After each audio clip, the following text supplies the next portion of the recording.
Assalamualaikum warahmatullahi wabarakatuh. Hello everyone. I'm Kemas Muhammad Sekolah Cebiran with student ID number 2024-32097. In this video, I will explain the computer networking practicum that I have done using Cisco Packet Tracker. This practicum focuses on configuring a network using DHCP, DNS, and HTTP service. I will explain the step based on chapter 3, which is the discussion section of my report. Okay, first I start by creating the network topology in Cisco Packet Tracker. The topology used in this practicum is a star topology because the look like a star. In this topology, one switch place is in the center as the main connection device. The network consists of one server for PC as clients and one switch. All devices are connected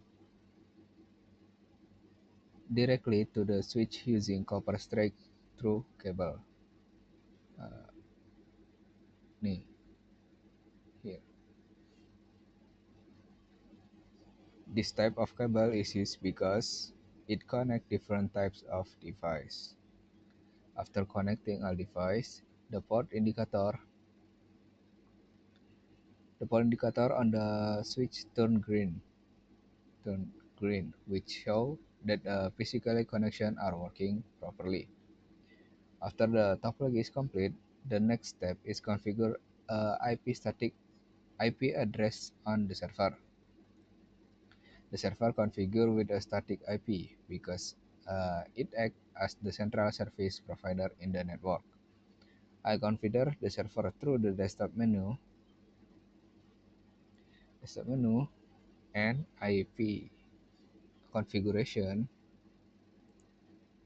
Then choose the static mode, and then the IP address of the server is set to 192.168.97. This is my student ID number and 1. With student subnet mask is 255.255.255.0. The default gateway and the DNS server are also set to the same IP address. This configure ensure that the server remains accessible and does not change its IP address. Next, I configure the DHCP service on the server. The DHCP service is enabled through the service menu.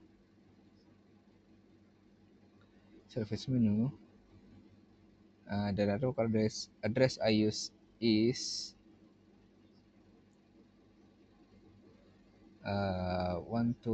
192.168.0/97.0/24. The starting IP address is set to 192.168.97 and 2 because the IP server is 97.1. So the next IP on the PC client was 2. The default gateway and DNS server are also configured to the point to the server IP address. With DHCP enabled, the server can automatically assign IP address and network information to the client PC. After configure the DHCP server, each PC client is set to obtain its IP address automatically, like this. Open one of PC client, go to the desktop and IP configuration, then change the IP configuration to the DHCP.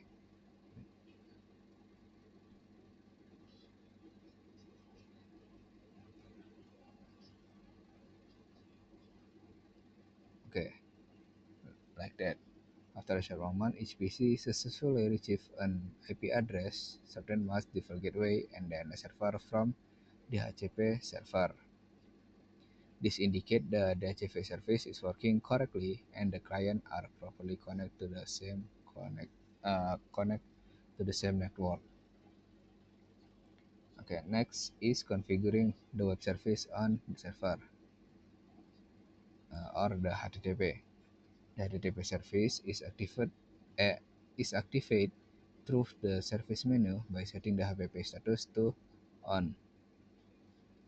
After that, a simple web page is created containing basic information such as name and student ID number.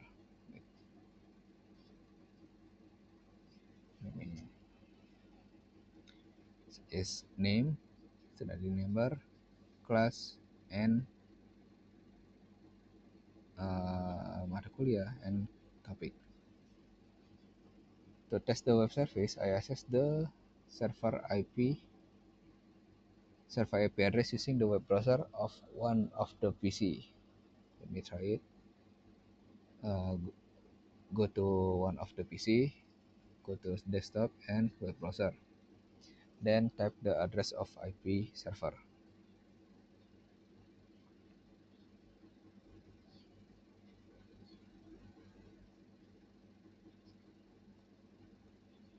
Okay, and it worked. After configure the web service, the DNS service is set up on the server. DNS is configured so that the website can be accessed using domain name instead of an IP address. To make easily remember the website domain, a DNS record is at the maps. The domain name is jarcom.c32.com. This configuration allows clients to access server using more user-friendly domain name. Okay, and the final step, I test access to website using the domain name from one of the PC. Okay, let me try from another PC and go to the desktop browser and then type the domain name that I make before.